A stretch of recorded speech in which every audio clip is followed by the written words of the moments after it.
patient in room 417 pressed the call button, even though he had died an hour earlier. I was working the night shift in a small hospital. Around 2:30 a.m., the call light for 417 started blinking at the nurse's station. The problem was, I had just helped move that patient to the morgue. I checked the system, thinking it was a wiring issue, but the monitor showed steady vitals coming from his room. Heart rate, oxygen levels, movement detected. My supervisor told me to reset it, so I walked down the hallway alone.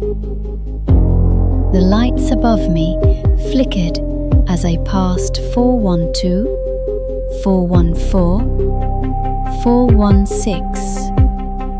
When I reached 417, the door was slightly open. The room was dark. The bed was empty. But the heart monitor beside it was beeping. Slow, steady.